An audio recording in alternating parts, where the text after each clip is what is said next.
자, 오늘 역대상 4장에는요, 유다의 지파의 계보가 계속 이어지고 있습니다. 우리 어저께 우리 유다 지파의 족보에서 특히 갈렙의 족보를 우리가 한번 계속 묵상했었습니다. 근데 유다의 지파의 이 계보는 우리 역대상 2장에 시작되어서 어제 다윗의 계보를 보면서 그것으로 끝나는 게 아니라 4장에 들어오면서 유다의 아들들의 계보가 계속 이어지고 있음을 볼 수 있습니다. 유다의 지파가 굉장히 중요한 지파로서 부각되는 거죠. 계속 이어지고 있습니다. 그전에는 갈렙, 어제는 다윗, 이렇게 유다 지파의 특정 인물들에 대해서 좀 언급하면서 지면을 할애하고 있습니다. 자, 오늘 본문을 읽으셨는데 23절까지 읽으셨는데 유다의 자손들에 대한 이야기, 유다의 아들들에 대한 이야기가 계속되고 있는데 베레스와 헤스론과 갈미와 훌과 소발의 이야기를 계속 이어가고 있습니다. 자, 오늘은 특별히 언급된 이름 가운데 묵상할 만한 인물이 있는데 그게 야베스입니다. 야베스가 오늘 9절과 10절에 등장하고 있습니다. 자, 유다의 아들들에 대한 언급 속에서 야베스가 뜬금없이 이렇게 등장하는 형태입니다. 제가 전에도 말씀드렸듯이 삽입된 본문 이렇게 얘기하거든요. 자, 근데 이 유다의 이 야베스는 유다의 누구의 아들인지가 나와 있지가 않아요. 야베스가 속한 지파가 유다 지파라는 것은 분명한데 직계 조상의 이름이나 정확한 가문의 이름이 구체적으로 명시되어 있지 않기 때문에 이 야베스에 대한 인물의 정의가 뜬금없이 들어왔다 이렇게 이야기를 많이 합니다. 역사가들, 성경학자들이 그렇게 얘기하는데 특히 9절과 10절의 야베스의 이야기는 그래서 삽입된 본문, 이 삽입된 본문은 어떤 의미가 있냐면 무엇인가를 이제 강조하기 위해서 이렇게 뜬금없이 집어넣는 거죠. 흐름과는 전혀 관계없거나 또는 상관관계가 없는 그런 본문이라고 볼 수가 있겠습니다. 자, 그러면은 이 야베스는 도대체 누구인가? 그 아버지도 언급이 없고 그냥 지파에 대한 정확한 언급도 없는데 뭐가 언급되어 있냐면 이 야베스라고 하는 인물의 성품과 그의 기도가 소개되어 있습니다. 그렇기 때문에 많은 신학자들이 야베스가 혹시 단지 계보상의 인물이 아닌 그 이스라엘 백성들이 무너진 그들의 정체성이나 그들의 믿음이나 그들의 기도에 대한 정체성, 방향을 제시하기 위해서 만들어진 가상의 인물이 아니냐 이런 이야기들도 많이 하고 있습니다. 근데 그건 좀 아닌 것 같고 어떤 유다 지파의 사람인 것은 분명한데 어떤 계보나 계파에 속하지 않고 단지 믿음의 어떤 본보기나 상징으로 내세울 만한 인물이기 때문에 사실은 어떻게 큰 비중이 있는 사람은 아니지만 이런 부분에서 많은 사람들에게 교훈을 줄 수 있기 때문에 아마 끌고 들어와서 삽입된 그런 인물이라고 보여집니다. 그렇기 때문에 오늘 9절과 10절에 소개된 이 야베스는 단순한 족보 이상의 깊은 신학적, 교훈적 의미를 가지고 있습니다. 이게 무슨 말이냐면 그 당시에 그 사람들의 이야기가 아니라 오늘날 신앙을 이어가는 많은 사람들에게 주는 똑같은 교훈의 인물이라고 볼 수가 있는 것이죠. 자, 오늘 야베스를 좀 한번 묵상해 보겠습니다. 야베스가 탄생하게 된 의미가 이렇다는 사실을 여러분 꼭 알고 계십시오. 우리가 야베스에 대한 이 9절 10절에 대한 찬양도 있고 뭐 많이 있는데 야베스의 기도 그래가지고 많은 사람들이 언급하고 있는데 이 야베스가 어떤 인물인지 아는 분은 많지 않아요. 야베스 되게 좋은 사람이다 이렇게 생각을 하는데 심지어는 신학상에서는 가상의 인물이라고도 얘기하고 있어요.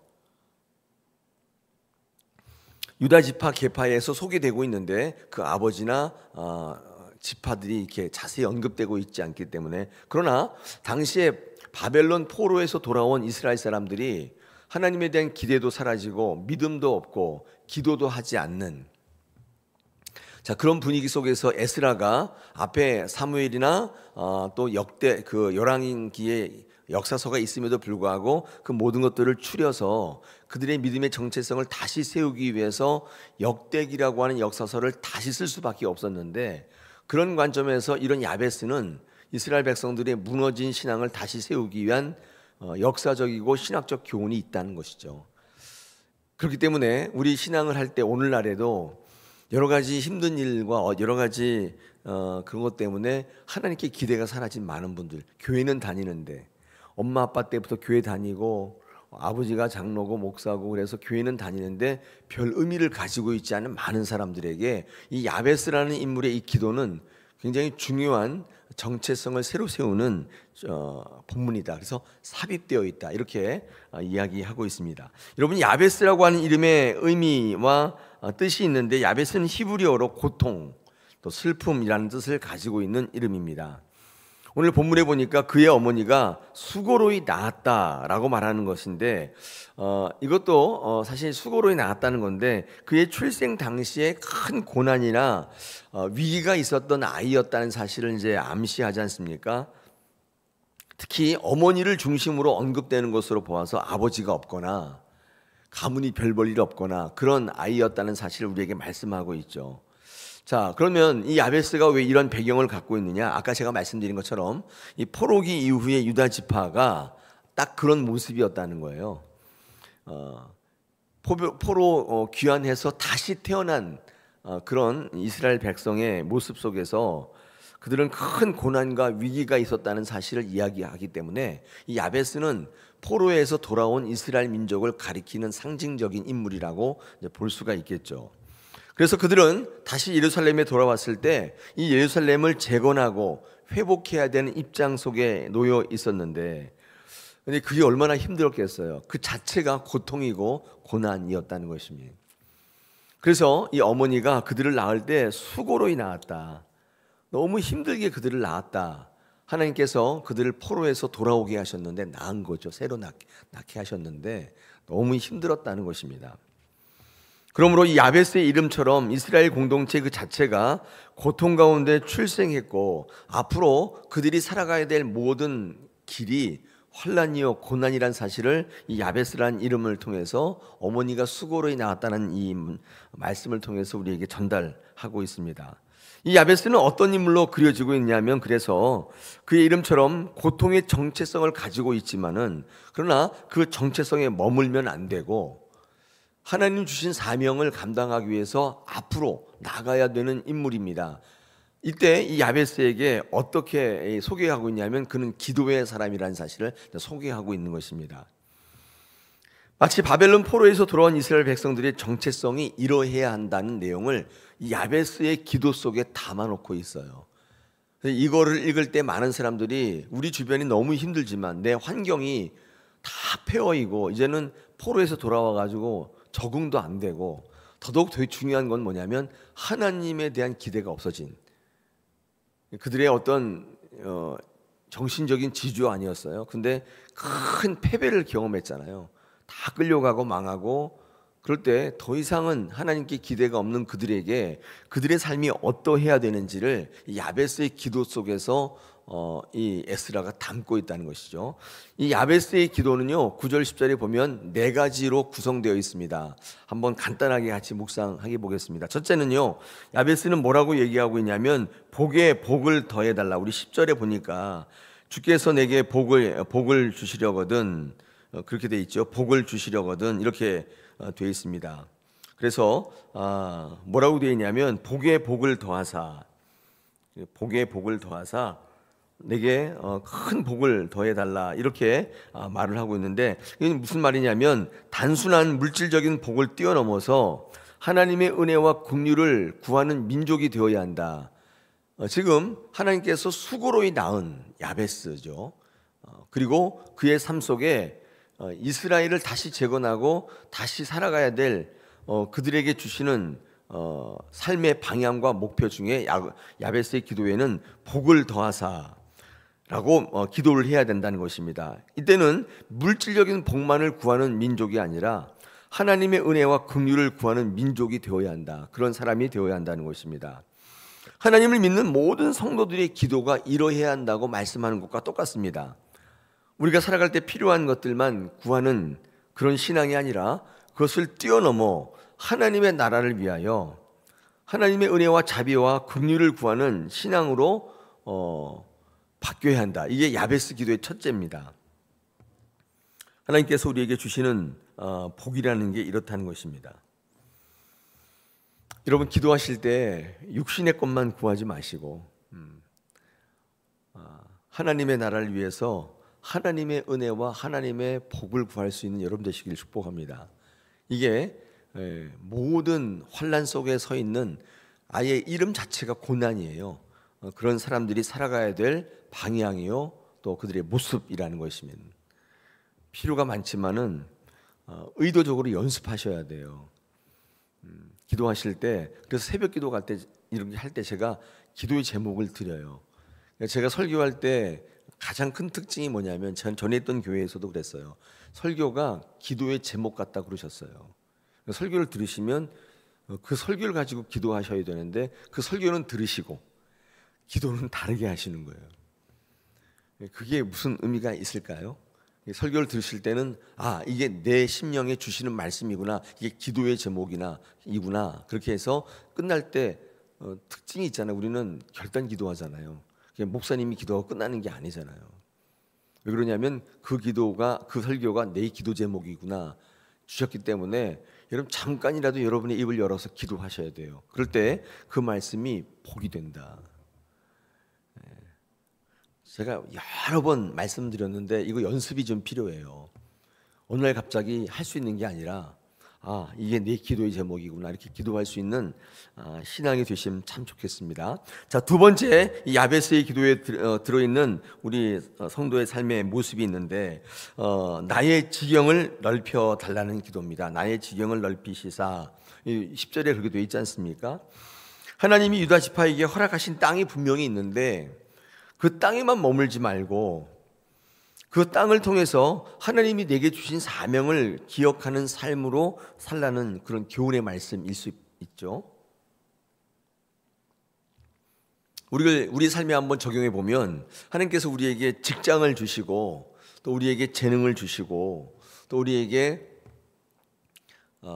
태어날 때부터 주신 은혜들이 있잖아요. 달란트들이 있지 않습니까? 그거를 주셨는데 그것을 우리의 만족을 위해서, 우리의 생계를 위해서 주신 것이긴 한데 그것으로만 살아가지 말고 오로지 내 가족, 나 이렇게 외치며 살아가는 좁은 땅에 살아가지 마시고 나의 지경을 넓힌다는 것은 그거거든요. 그것을 가지고 확장시키는 거예요. 내게 있는 좋은 것을 가지고 하나님의 나라를 위하여 이게 확장시키는 거예요. 이게 내 지경을 넓힌다는 뜻입니다. 기도할 때도 매일 내 기도만 하지 마시고 우리 주변에 고통당하는 그 사람 알지 못하잖아요. 그런 뉴스를 보시거나 기사를 읽으셨을 때 긍휼의 마음이 들지 않습니까? 이런 거 있잖아요. 이 사람 어떻게 할까? 이 사람 앞으로 어떻게 살아갈까? 그런 마음이 드신다면 무릎을 꿇고 그를 위해서 중보하세요. 이게 기도의 지경이 넓어지는 거예요. 그의 삶의 지경이 넓어져요. 이게 성장이 되면 어린아이 있잖아요. 어린아이가 처음에는 자기밖에 모르잖아요. 오로지 자기 입에 들어가는 것밖에 모르잖아요. 근데 성장이 되면 그의 지경이 넓어져요. 그래서 엄마 아빠도 생각하게 되고 자기 먹다가도 엄마 입에다 이렇게 넣어주잖아요. 성장하고 있다는 뜻입니다. 이게 뭐냐면 지경이 넓어지는 거예요.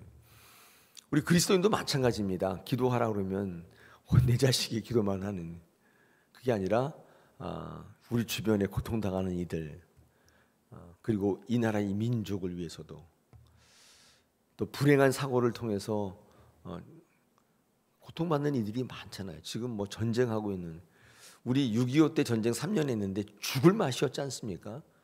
그런데 지금 러시아 전쟁은 3년 넘어가고 있잖아요. 온 국토가 다 폐허가 되고 근데 우리는 별로 신경 안 쓰잖아요. 죽든지 말든지. 요즘에 신문 보니까 지금 이란하고 이스라엘이 지금 전면전으로 갈 가능성이 너무 크더라고요. 거기 또 수많은 사람이 죽을 거 아니에요. 여객기가 추락해서 200 몇 명이 다 죽고 그렇지 않습니까? 우리 주변에 그런 일들이 참 많은데 긍휼의 마음이 들으셔야 돼요. 그래서 어찌할꼬, 내 문제는 아니지만 어찌할꼬, 이게 기도의 지경이, 여러분의 신앙의 지경이 넓어지는. 우리 교회 주변에 보세요. 많은 사람들이 어려워하잖아요. 우리 다사랑의 성도들은 참 정도 많으시고 또 믿음의 이 지경이 참 넓으신 것 같아요. 많은 분들을 위로하시고 알게 모르게 도와주시고, 제가 그런 것들을 들으면서 참 좋다. 우리 다사랑 교회 신앙이 참 좋다. 그래서 이게 훈련되어져서 고착이 되고 이게 우리의 신앙의 바탕이 되기 시작하면 그때부터 하나님께서 복을 더하시고 그것을 통해서 우리의 주신 것을 좋은 것들을 확장시켜서 하나님의 나라의 열매를 많이 맺혀가실 줄로 믿습니다. 이 야베스의 기도 가운데 이게 있어요. 너희 지경을 넓혀라. 이스라엘 백성들이 포로 귀환해 왔는데 오로지 관심사는 자기 먹고 사는 거예요. 자기가 살아가는 거라고요. 그렇게 하지 말고 야베스를 보라. 뜬금없이 들어와 있는데 그의 기도와 그의 성품을 통해서 회복의 이스라엘 백성의 삶을 제시하고 있는 것입니다. 세 번째 기도가 있습니다. 주의 손으로 나를 도와달라 이렇게 있죠. 주의 손으로 나를 도우사 이렇게 되어 있습니다. 하나님의 보호와 인도하심에 대한 간절한 의지의 표현이죠. 패망으로 인해서 바벨론의 포로로 끌려갔었습니다. 이건 단순히 전쟁의 진 게 아니라 사실은 신앙의 패배이죠. 그동안 붙들고 있었던 하나님에 대한 패배이죠. 더 이상 하나님 믿지 않는, 기대하지 않는 삶에서 벗어나서 다시금 하나님 바라보라는 것입니다. 너의 당했던 패배가 승리란 사실을 알라는 거예요. 우리가 기도하는 대로 안 되면 우리는 패배했다고 생각하잖아요. 졌다고 생각하잖아요. 내가 이런 걸 기도했는데 그게 기도가 이루어지지 않으면 굉장히 상실감에 빠지잖아요. 그렇게 하지 말라는 거예요. 하나님은 여러분의 삶 속에, 여러분의 기도 속에 계시기 때문에 결단코 패배케 하시는 분이 아니에요. 이거 기억하시죠? 하나님 우리를 패배케 하심으로 함께 하신다. 하나님 우리와 함께 하시는 방법이 꼭 승리만이 아니에요. 패배케 하심으로도 함께 하세요. 하나님은 승리와 패배를 자유자재로 구사하세요. 이게 능력자죠. 바둑을 둬보면 알잖아요. 의도적으로 져주는 사람이 있어요. 근데 기묘하게 내가 이긴 것처럼 느껴져요. 근데 여러분 알고 보면 그 고수가 하는 거예요. 바둑을 두다 보면 저 사람이 졌다는 절망감이 있으면 절대로 실력이 안 늡니다. 그래서 어떻게 하냐면 두 가지가 있는데 내가 이겼다고 승리로 이렇게 착각하게 만드는 경우 하나 있고 아슬아슬하게 졌다고 생각하게 지게 만드는 방법이 있어요. 고수가 하는 거예요. 수를 다 읽고 판세를 알고 그래서 돌을 어디다 놓아야 될지를 아는 사람들이 할 수 있는 거예요. 근데 하수는 무조건 이기려고 하잖아요. 근데 고수는 그렇지 않아요. 상대방을 보면서 져주기도 하는데 이 사람이 일부러 져줬네? 그런 게 아니에요. 아슬아슬하게 내가 졌구나, 이겼구나 이런 것들을 준단 말이에요. 이게 능력자잖아요. 여러분 하나님은 승리만 주시는 분이 아닙니다. 패배케 하세요. 그럼으로써 여러분과 함께 하세요. 이 능력자죠, 능력자. 그래서 하나님을 승리의 하나의 어떤 표상으로만 아는 분들은 반드시 그 신앙이 오래가지 못합니다. 하나님께서 반드시 패배케 하실 것이기 때문에 교만한 우리의 심령을 낮추실 때 쓰시는 방법. 교회 오셔가지고 사람이 너무 좋으신 분들은 배신 당하게 해요. 하나님께서 그걸 사용하신단 말이에요. 그래서 결과적으로는 야 사람 믿을 게 못 되는구나, 하나님께 가야지 이렇게 도달하게 만드세요. 그렇기 때문에 우리는 주의 손으로 나를 도와달라는 이 기도를 반드시 하셔야 돼요. 내가 하는 게 아니라, 하나님이 더 이상 의미 없는 게 아니라 하나님께서 나의 희망이시구나. 마지막으로 나로 환난을 벗어나 근심이 없게 해달라는 기도가 있죠. 이스라엘 백성의 정체성은 이제 내가 아니라 하나님의 나라이라고 선포하는 것입니다. 나로 환난을 벗어나 근심이 없게 한다는 것은 온전히 맡긴다는 뜻이는데 이 신앙을 회복하게 해달라는 것이죠. 그래서 나는 나로 존재하는 게 아니라 이렇게 되어 있습니다. 이는 야베스가 단지 과거의 인물이 아니라 기도를 통해 하나님의 응답과 회복을 경험한 모범적인 믿음의 인물이 되었다는 사실을 통해서 이스라엘 백성들에게 모범으로 제시하는 거예요. 뿐만 아니라 오늘날 신앙하는 많은 사람들에게 이 야베스를 통해 그의 이름이 고통이지만 기도를 통해서 존귀함과 축복을 회복하는 놀라운 믿음의 사람들로 회복되기를 소망하고 있는 것입니다. 오늘 이 야베스의 기도를 통해서 우리의 신앙에 세우신 가상인물이에요. 여러분 지금 이렇게 신앙하면 안 된다고 얘기하면서 이 야베스를 통해 여러분이 걸어나가야 될 신앙을 제시하고 있는 거예요. 네 가지입니다. 여러분 꼭 한번 묵상해 보시고 이 찬양도 한번 불러보시고 야베스의 기도가 여러분의 기도가 되면 좋겠습니다. 오늘 이 시간에